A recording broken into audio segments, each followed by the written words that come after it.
और बड़ी खबर से शुरुआत कर रहे हैं। राम मंदिर पर विवादास्पद बयान देने पर बिहार के शिक्षा मंत्री चंद्रशेखर यादव पर एलजेपी यानी कि एलजेपी के अध्यक्ष चिराग पासवान ने हमला बोल दिया है। चिराग ने कहा है कि बिहार के शिक्षा मंत्री अपने विभाग का ध्यान नहीं रख रहे हैं और वो सनातन को गाली दे रहे हैं। चिराग पासवान ने चंद्रशेखर यादव पर लोगों की भावनाओं को आहत करने का भी आरोप लगाया है। तो चिराग पासवान की तरफ से बिहार के शिक्षा मंत्री पर यह बड़ा प्रहार किया गया है। उनकी तरफ से साफ तौर पर कहा जा रहा है कि उन्होंने लोगों की भावनाओं को भड़काने का काम किया है, आहत करने का काम किया है, क्योंकि जिस तरीके से राम मंदिर निर्माण को लेकर लगातार विवादास्पद टिप्पणियां जो है यहाँ पर तमाम नेताओं की तरफ से की जा रही है। अब चिराग पासवान की तरफ से बिहार के शिक्षा मंत्री पर यह बड़ा पलटवार किया गया है।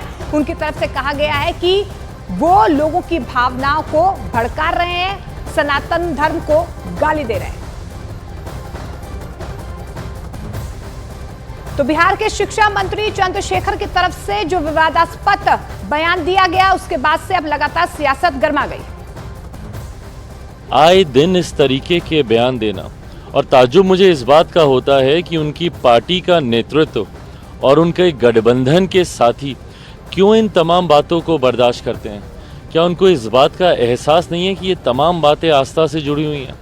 कहीं ना कहीं आप लोगों की भावनाओं को आहत कर रहे हैं, कहीं ना कहीं लोगों की भावनाओं को आप भड़काने का काम कर रहे हैं। कई बार इससे पूर्व में भी हम लोग कह चुके हैं कि इस तरीके के बयान देने वाले मंत्रियों को तत्काल प्रभाव से बर्खास्त कर देना चाहिए।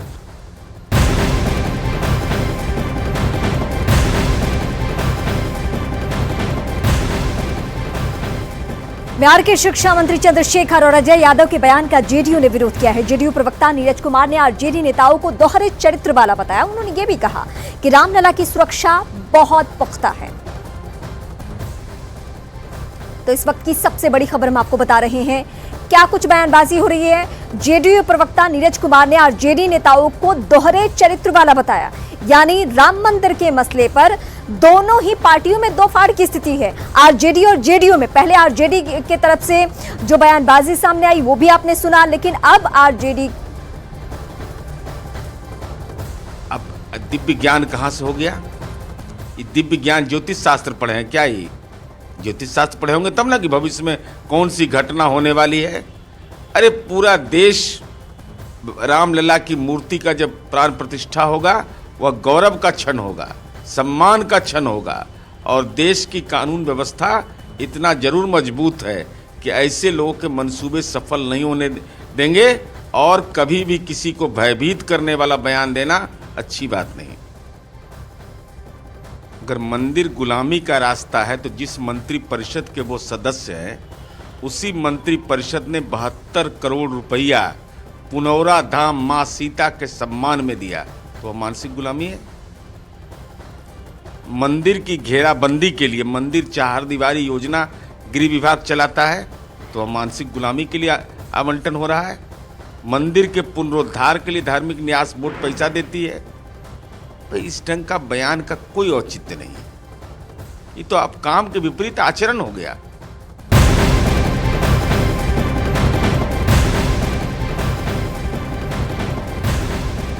केशव प्रसाद मौर्य ने राम मंदिर पर आरजेडी नेताओं के विवादास्पद बयान पर पलटवार किया। केशव प्रसाद मौर्य ने कहा कि कुछ लोग तुष्टीकरण की राजनीति करते हैं और वो राम को अलग करके देखते हैं। केशव मौर्य ने कहा कि श्री राम सबको सद्बुद्धि दे।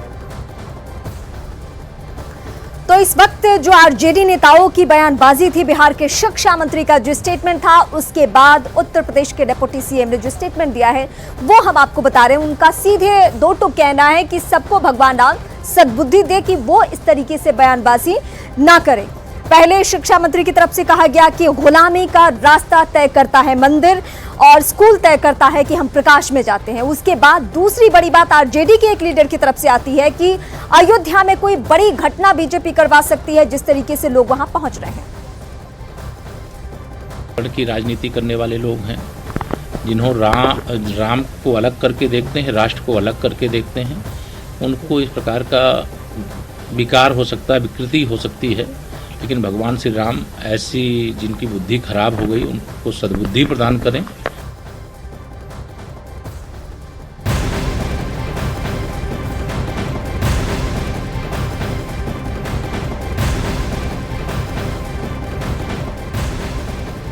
आरजेडी नेताओं पर केशव प्रसाद मौर्य का हमला। केशव प्रसाद मौर्य ने कहा कि तुष्टीकरण की राजनीति करते हैं, राम को अलग करके देखते हैं। केशव प्रसाद की ये बड़ी बातें हम आपको बता रहे हैं। सभी को श्री राम सद्बुद्धि दे, जो कि हम आपको पहले भी बता चुके हैं।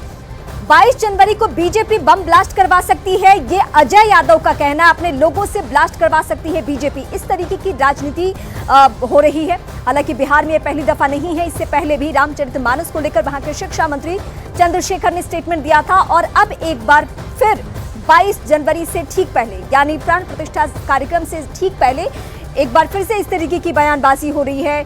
मंदिर को लेकर तेजस्वी यादव भी स्टेटमेंट दे चुके हैं कि अगर आपकी तबीयत खराब होती है तो आप मंदिर नहीं बल्कि हॉस्पिटल जाएंगे। भी डर है कि अयोध्या में जितना भीड़ जमा कर रहे हैं, अपने ही लोग से कहीं ब्लास्ट करवा देंगे, बोलेंगे कि तो पाकिस्तान वाला आतंकवादी कर दिया। ये मुसलमान लोग का सब देन है, डर ये भी है।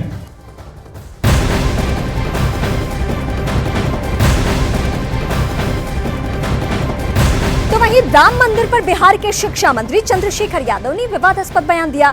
उन्होंने राम मंदिर को मानसिक गुलामी का रास्ता बता दिया। इन्हीं चंद्रशेखर यादव के बारे में पहले भी आपको बता रही थी कि ये उनका पहला बयान नहीं है। तुलसीदास को लेकर, रामचरितमानस को लेकर और अब फिर से राम मंदिर को लेकर, जिसको लेकर सिर्फ भारत के राम भक्तों की नहीं बल्कि दुनिया के राम भक्तों की आस्था जुड़ी हुई है। फतेह बहादुर सिंह जी ने क्या पढ़ा? मंदिर का रास्ता मानसिक गुलामी का रास्ता होता है और फिर स्कूल का रास्ता प्रकाश का रास्ता दिखाता है। फतेह बहादुर सिंह जी ने अपनी बात नहीं बोली। हमारी माता सावित्रीबाई फूले, जो इस देश की प्रथम महिला शिक्षिका है, उसने कहीं उनके बात को दोहराया।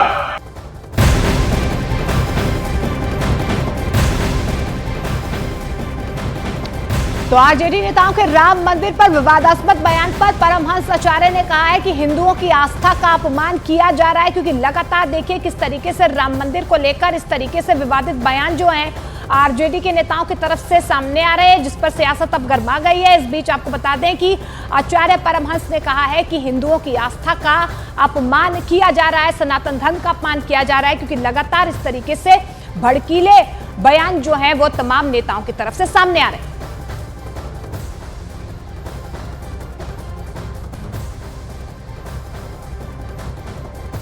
केवल मंदिर से उनको चिढ़ क्यों है भाई? नेता तो सबके लिए होता है, केवल वो हिंदुओं की आस्था का जो है क्यों बार बार अपमान कर रहे हैं? वो मस्जिद के लिए नहीं बोल पाए कि मस्जिद का रास्ता गुलामी का रास्ता, चर्च के लिए नहीं बोल पाए कि चर्च का रास्ता गुलामी का रास्ता, क्योंकि जानते हैं कि इतने लात पड़ जाएगा उनको, इतने लात पड़ जाएगा कि कहीं जो है बोलने लायक नहीं रह जाएंगे। और ये लगातार जो जहर उगल रहे हैं, जो हिंदुओं को अपमानित कर रहे हैं, हिंदुओं की आस्था के साथ खिलवाड़ कर रहे हैं, भाई तुम्हारी नहीं निष्ठा है, तुम मत जाओ।